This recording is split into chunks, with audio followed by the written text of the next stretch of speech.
naman, Inday Sara is my president. Diba? Pero hindi siya pinapahinto ng vice presidente. Diba? So, pakinggan lang natin mga ka-clear ha. Hindi ko alam kung napakinggan nyo nito, pero karugtong lang ito kanina ng umaga natin. Pero ito, news lang ngayon. Okay? Umalma kasi yung abogado eh. May resibo raw ang kampo ni Ramil Madriaga na magpapatunay na kilala siya. Actually, mga ka-clear ito eh. Lumabas yung resibo, di ba? Isipin nyo, hindi ito nilalabas. Itong video na ito, hanggat hindi nagsasalita ang Vice Presidente. Nung nagsalita, sorry naman, nakamute pala ako. My goodness. Diba? Una kasi nagsalita si Harry Sorry Roque. po, nakamute si Maestro. So, sino ba naman si Harry Roque? Dating, di ba? Sino siya? Para siya yung paniwalaan ng tao. Dapat ang Vice Presidente ang siyang mag-deny ng kanyang relasyon, no?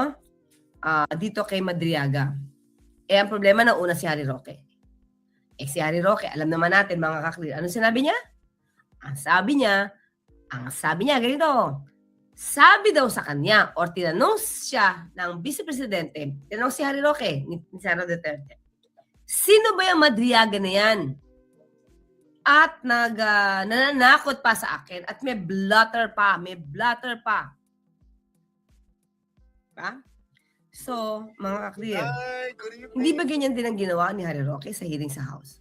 Meron siyang extrajudicial settlement of estate, meron siyang binayaran sa BIR, meron trust agreement, pero lahat yan wala. Sinabi lang. So, mas madali kasi magsalita. Pero kung ipapuprove mo na, ang hirap ng suportahan.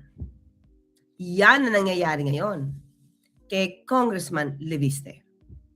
Diba? Salita, wala pa lang ebidensya. But anyway, mga kakliya, Palpak, attorney. natin ito muna Palpak. Siya ni VP Sara. Ramil, may resibo raw ang kampo ni Ramil Madriaga na magpapatunay na kilala siya ni VP Sara. Itinatanggi man ng bise ang anumang kaugnayan sa dati niya umanong bagman. Iba raw ang sinasabi ng isang video mula noong 2020 campaign. Di ba mga ka-clear? The way I see it, mga ka-clear, ang hinintay lang, tingin ko lang naman ito rin tingin ko. Hindi ko alam kung sinadya, pero ito yung tingin ko. Pinaunin nila magsalita ang Vice Presidente para malaman ng tao kung ano muna ang kanyang pananaw kay Madriaga. I-deny ba niya? Sabi niya ba hindi kilala? Lahat ng bintang pasisinungalingan? Diba? Actually, mga ka-clear, hindi lahat yon na pasinungalingan ng detalye. Pinasinungalingan lang niya in general. Pero kahit general, alam niyo kung bakit? Sa akin lang ito mga ka-clear. Mag-isip kayo. Bakit very general ang denial ni Sara Duterte? Very general kasi para hindi siya mahugutan ng anumang facts, ng anumang detalye. Ano sabi niya? Ang una yung sabi, wala kaming personal relationship ni Madriaga. So sa ordinaryong tao, ang pwedeng isipin ng mga ka-clear, hindi niya kilala. Diba? But if you will go deeper, ang ibig sabihin ng personal relationship is close kayo. Pero kakatiwalaan mo. Hindi ordinary yung hi, hello nyo. Hindi ganon. Diba? So, pag sinabi yung personal relation, wala kami personal relationship, ibig sabihin, hindi naman niya dininay, nakakilala niya. Hindi na kami close. Ganon, diba? Ganon yung dating. So, pagka may lumabas na ebidensya, ng mga maraming pictures, katulad ng unang nilabas ni Madriaga sa Facebook niya. Panahon yata ay na tawag doon, na natanggal. Diba? Parang natanggal yung kanyang Facebook. So, ang mangyayari mga ka-clear, Hindi niya itatanggi in general, pero itatanggi lang niya to the point na ang pwede malaman ng tao, yung mga ano lang, yung mga ordinaryong hindi na nagbubusisi. Yan. Ay, wala naman pala, hindi na pala kakilala eh. Gawa-gawa lang yan eh. Tapos bandang huli, ano sinabi niya? Kasi tatakbo siya sa pagka-presidente. Kaya sinisiraan siya. So, laging gano'n ang gawi. At, pero pansinin niyo, wala siyang dininay in details. Diba? Yung pagiging ninong or nina or ninong ni Madriaga sa anak ni VP Sara. Walang dinayan. Diba? Ano pa ba? Ano pa ba yung walang denial niya? Marami. Yung bagman. Hindi niya binanggit. Sabi niya, hindi siya nakikipag-transact. Wala siyang inuutos. Wala siyang instruction. Madali eh. Diba? Pero mga clear, walang detalye. Yung pag-deny ni VP Sara, walang detalye. Diba? Para kung magkabukuhan man, at least, diba? Hindi niya sinabing ganun. Okay? So, style yun. Pwedeng style yun. Pero, dahil inuna nga, bago pa maglabas ng iba pang mas matibay na ebidensya, inuna nilang magsita si Vice Presidente. At dahil dininay niya yung personal knowledge, dahil dininay niya yung personal knowledge, boom, may video. Kakilala kayo?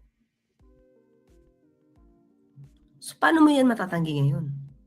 At paano mo maitatanggi na fake news peddler itong si Vice Presidente? Paano niya maitatanggi? Sige, tuloy na nga tayo mga. Tuloy tayo. Yung sa mga larawan, madali niyang i-deny yun kasi marami nagpapapicture sa mga politiko. Mm-hmm. Pero yung isang video footage na nakuha namin sa YouTube, maririnig mo ron, siya pa yung during the campaign niya, I think February 6 or Na-recover pa mga kakli sa YouTube. 7, 2020. Tama ba? YouTube ba sabi niya? Wait lang. Tama, attorney, sa YouTube yung sinabi niya. Mo ron, Kamusta niya natin si attorney? isang video footage na nakuha namin sa YouTube, maririnig mo ron, siya pa yung during the campaign niya, I think February 6 or 7, 2020. Yan, yung video na yan. Siya pa yung kumuha ng bandera at tawag niya Sir Ram. Oo, totoo yan, di ba? Yan yung pinakita natin kanina na kinapture din ng DCMM, kaya from the DCMM ang kinuha natin. At sinabi niya pa, Sir Ram. Ibig sabihin, binigyan ka ng bandila, di pinagkakatiwalaan ka ng Vice Presidente. O at that time, Mayor. Wait na lang.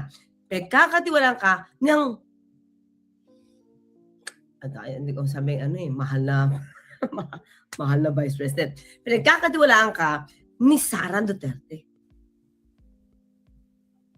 Bakit? Ikaw yung convener ng ISIP. At itong event na to sa ISIP. Ba? At hindi niya to sinabi na wag niyo na akong patakbuhin, ha? Wag niyo na akong patakbuhin ng presidente. Wala. Tuloy-tuloy lang, di ba? Tuloy-tuloy. So, dito mga clear, sige, tuloy natin ha. Si Sir Ram, which is si Ramil Madriaga. Ayan. At tapos, yung mga tao sa paligid, sinabi kay Ramil na, Kuya Ram, hinahanap na ni Mayora. So, the video is fixed for itself. Kami, mga ka-clear, ganito itong video na to, pinakita ko sa inyo to kahapon. Kanina. Okay? Doon sa mga hindi pa nakapanood, sige hanapin ko mga clear. Wait lang tayo ulit. Para makita nyo kung paano niya tinawag na Sir Ram. Sanilan po. Hanapin ko lang. Yun. Ay. Nilabas ni Pebbleson actually mga kabsat. Yung video na yan. Ito. Wait lang po Yung mga kasi baka yung kanina hindi nakita, noon tayo ay nag-recording lang. Okay. Ito. Ito yung sinasabi na video ni Atty. Palad. Okay? Ito. Para makita nyo. Makaisip. Nagkakaguluhan po. Ninyo? Sir Ram. Okay, ulit Ito kasi ay event ng ISIP. Bawi na welcome si Vice Presidente. Okay, tingnan natin basta ito ginanap ito nung Okay. 2022. Campaign Okay. campaign period. Ayan. Basta ito, panoorin isang video ngayon na hawak ng kampo ng pakilalang aide ni VP Sara na si Galit na galit na si Sir Tony, oh.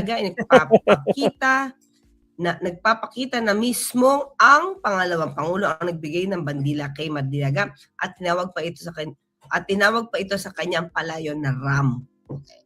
Diba? Mga kaisip, pinagkakaguluhan po. Pinapit ko, no? Sir Ram, ito na, ha? Ito na.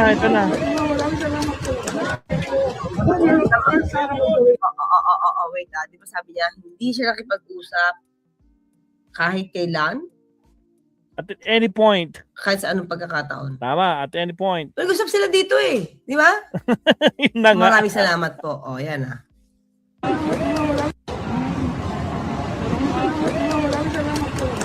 Salamat.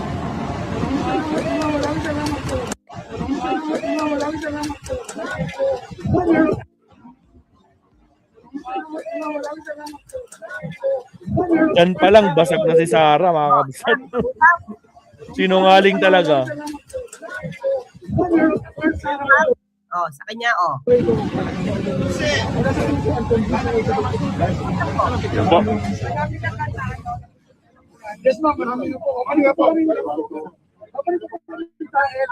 Oh, nag-uusap, di ba?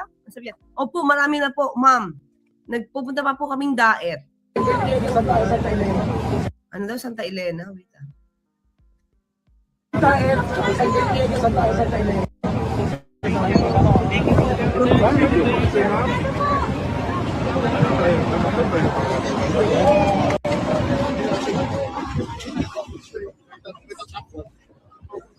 Mga kaisip, di ba?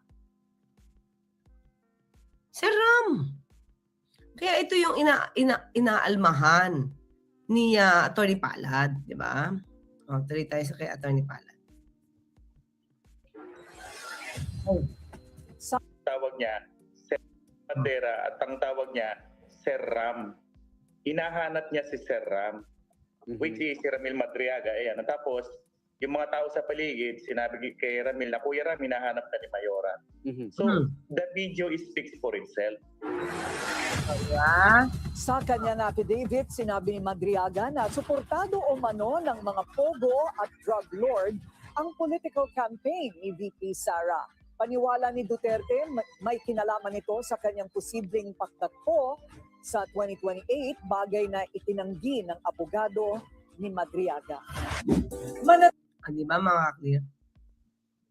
Ibig mo sabihin lahat ngayon ba, mga clear, lahat ng paninirang gagawin kay Vice Presidente, lahat yan dahil siya ay tatakbo bilang Pangulo sa 2028. Di ba? Ganun ba ang gusto niya palabasin? Oh.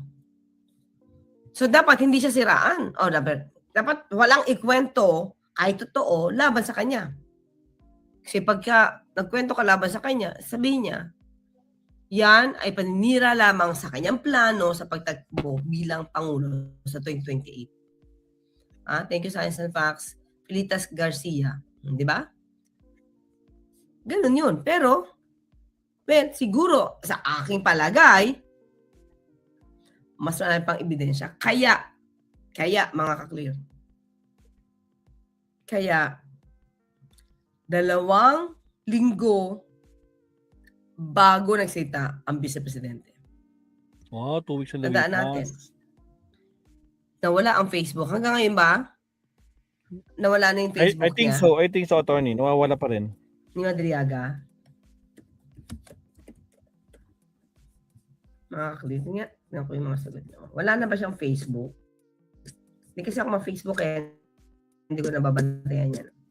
Tingnan. Prepared sa Atty. Palad. Oo. Wag naman paninira. Akusasyon is the right term. Wait. Sige, thank you, Boyti. Okay? Lahat ba ng akusasyon? Yan, thank you. Lahat ba ng akusasyon? O nga, Kay tama. Sarah, Hindi naman yung gamit ko. sinagot niya, Okay. hindi. Lahat ba ng akusasyon? Ba? Laban kay Sara. At lalo na kung may ebidensya. Lahat ba ito, sasabihin niya? Paninira lang, adon yun, di ba? Lahat ba ng akusasyon na may ebidensya, lalo na kung may ebidensya, sasabihin ni Sara, ng Vice Presidente na paninira lang sa kanya yon. Dahil siya ay tatakbo sa 2028. Di ba? O di wala na mag-aakusa, lahat na ng titikom ang bibig. Paano pag naging presidente pa? Yun lang. Lahat tikom na yung bibig dahil presidente siya. Paninira lang yan kasi presidente siya. Di ba? Hindi ko Diba? sure eh. Hindi Mariano kung bago yung hotel. I'm not sure. Hindi ko sure. Sa Rui Pinoy of the Bay, palapit na ng palapit, mukhang mahahayag na itong crooked VP. Di ba? Sa atin lang makaka-clear, bilang opisyal, hindi mo maiwasan may magagalit sa'yo. Huwag lang gagawa ng fake news. Diba? Kung ang paninira sa'yo, tamad kang magtrabaho, at nakikita naman, wala kang dahilan para walang dahilan para magalit ka. Diba? At tulad nung kay Pulong, sinasabi, wala naman siyang ginagawa sa Kongreso. Hindi paninira, nakikita yung trabaho niya eh. Diba?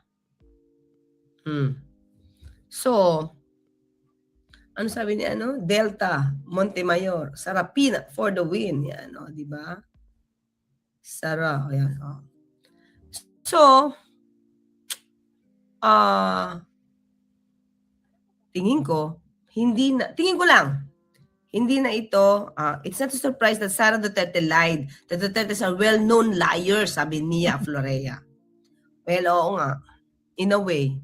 Kaya nga natin lagi yan nasasabi ng fake news peddler at source ng fake news. Tama. Ang dami niya ng ginawang kwento. Kwentong walang basehan. Kundi paninira lang. Diba? BP should undergo psychiatric evaluation na rin siguro. DJ 001 press percent. 0.001%. O, di ba? Ito tingin ko. Ulitin natin Kayo, sige, tingnan nyo rin kung ano. Bakit nga ba napakatagal niyang hindi nagsalita patungkol dito? 2 weeks. Hindi pa nasusulat yung script, attorney. Almost 2 weeks. Hirap na hirap siyang Tapos yun lang pala yung sasagot niya. Hindi ko kilala. Wala kami personal relationship. Hindi ko yan inutusan. Ito yung ginagawa niya lang, paninira. Picture, normal lang yan. Dala sa event siya. Pero binanggit naman niya na he was there kasi part siya ng campaign team. So, dun pa lang, alam na natin, nakakilala niya. So, bakit hindi niya pinagbawalan si Harry Roque magsalita ng kasinungalingan? Di ba? Kasi dawit siya doon. Dawit si Vice Presidente doon. Dahil sinabi niya, hindi niya kakilala eh. Di ba? Hindi niya daw kakilala. Nananakot pa, may blatter pa. Yun ang dapat niyang patunayan, di ba? Clear. So, dito, kaya siya nagtagal magsalita. Nakikiramdam siya kung ano yung pwede pang ebidensya. Ngayon daw, nasa court. Diba? Ingatan niya dapat ang court. Pag yan, napasok na, nakaw, or what? Ano gagawin natin sa judge? Diba? Sabi ni, wala naman po paninira. Akusasyon is okay. Palapit na ng palapit. Teka lang, sabi ni, naninira daw yung nakakulong. Naninira daw yung nakakulong. Ano yun? Na ma-support mga DDS sa FB account? Wait. Sabi ni MultiWebD, wow, ano yun? Nag-mass report mga DDS sa FB account? Engot naman ang Meta. Yun yung balita, di ba mga clear, Lord Glenn? Maylene? Watching from si Philip Filipina. Di ba? Lemon, hello. Si Lord Glenn, hello. If Madriaga played an important role in Sara's campaign, it's impossible that Madriaga's phone will not contain any text or any form of communication between him and Sara. Nagkakaroon nga sila ng mga clear, science and facts, ng online meeting. At yung tao na yan, according to Madriaga, panagkatiwala ng tatay niya, ni dati Paolo Duterte. At ibinigay kay Sara para nga gawin yung pangangampan niya. Bakit? Kahit paano, kung di pa ito nakapasasalo sa bar, law student pa rin ito. Diba? Jasmine, official, thank you sa sticker, pero may tanong siya, ano pong magiging epekto sa pagbasag ni John Vic sa statement ni Madriaga na dumalo si Sara sa BIJMP? Kasi gamit na gamit po na DDS yan at di na daw siya credible. Excuse me. Paano naman hindi magiging credible? Diba? Ako mga clear, ito hindi ko sasabihin totoo, hindi totoo yung sasabi ni Madriaga. Tayo observer lang. Tayo ay nakikinig lang. Tayo ay naghihimay-himay lang. Okay? Kung hindi siya pinuntahan dyan, paano nalaman ni Sec John Vic? Siyempre, report sa loob. BJMP. Diba? Tinanong kaya ni Sec John Vic yung aligasyon na nagpapamigay sana magiging donor sana ng scholarship para doon sa cell 2 or jail number 2 o saan doon si Madriaga. At ilalagay ba sa record? Iba-blatter ba? Kung sino ang dadalawin? Nasa blatter kaya? Kung dadalawin man niya si Tebes, sasabihin niya ba kung dadalawin niya si Madriaga? Hindi ba magiging issue sa kanya yan kung ilalagay pa sa record ng BJMP na ang dadalawin niya si Madriaga? So,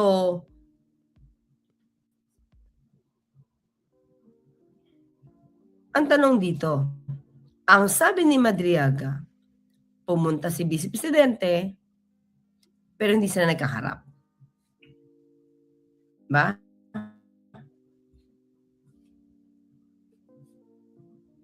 Bakit kaya this oras ng gabi? At all of a sudden, why all of a sudden, dadalawin si Tebes? Sige. Sa si Tebes ang dinalaw. Baka yun lang naka-record. Kaya nag-realize si Sec John Vic sa record. Oh. Hindi naman siya pwede magbago ng record. Kung yun yung pinalagay ni Vice Presidente. Para hindi siya matrace dito kay Bagman. Alleged Bagman. Diba?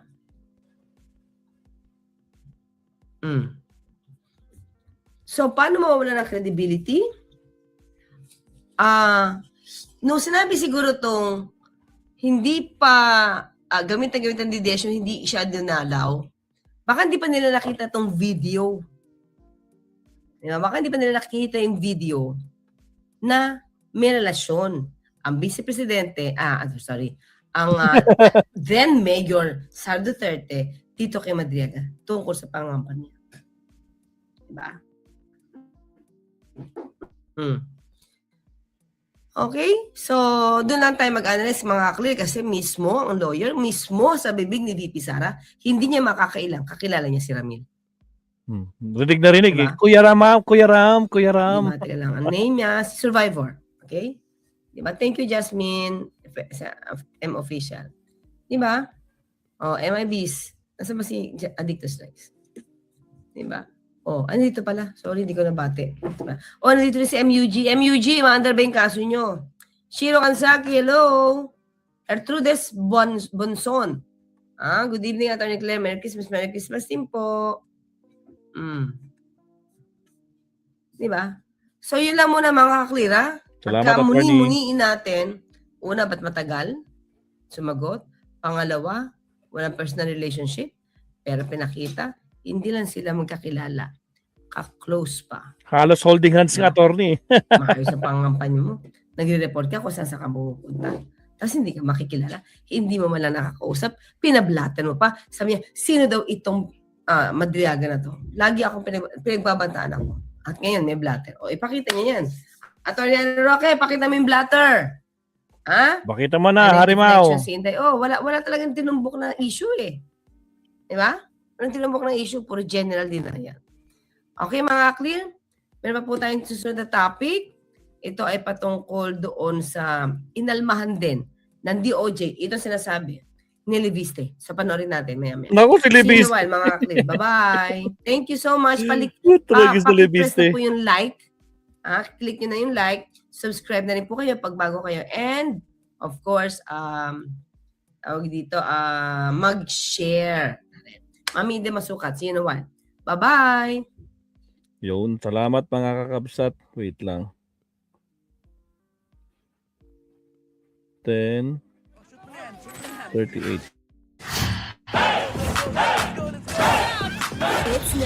Okay na tayo dyan.